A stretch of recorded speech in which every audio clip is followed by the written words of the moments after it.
నేను ఒక కథ చెప్తాను, దానికి జవాబు మీరే చెప్పాలి, సరేనా? అయితే ఒక ఊళ్ళో ఒక అతనికి ఇద్దరు కూతుళ్ళు, చాలా గారాబంగా పెంచుకున్నాడు. సరే, పెళ్లి వయసు వచ్చింది, ఇద్దరికి పెళ్లి చేశాడు.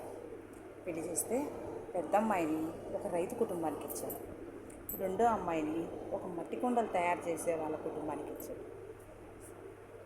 ఇక అయితే కొన్ని రోజుల తర్వాత పిల్లల కాపురం ఎలా ఉందో చూసొద్దాం కదా అని ముందు పెద్ద కూతురు ఇంటికి వెళ్ళాడు.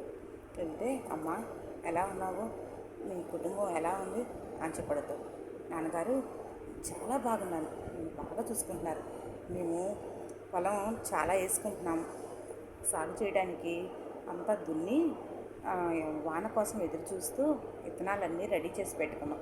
మీ వంతు భాగంగా మీరు కూడా దేవుడికి వర్షం బాగా పడాలని దండం పెట్టుకోండి నాన్నగారు అని చెప్పింది. చాలా ఆనందపడతాడు. సరే, అలాగే రెండో కూతురు దగ్గరికి వస్తాడు. రెండో కూతురుని అడుగుతాడు, అమ్మ ఎలా ఉంది నీ కాపురం, ఏం చేస్తున్నారు అని అడుగుతాడు.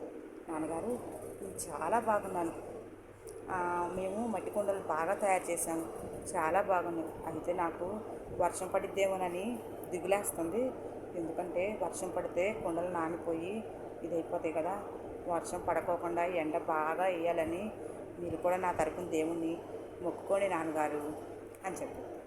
ఇప్పుడు చెప్పండి, ఇప్పుడు ఎంతో ముద్దుగా పెంచి పెళ్లి చేసిన ఈ తండ్రి ఆ కూతురు కోసం వర్షం కోరతాడా, ఈ కూతురు కోసం ఎండ కోరతాడా?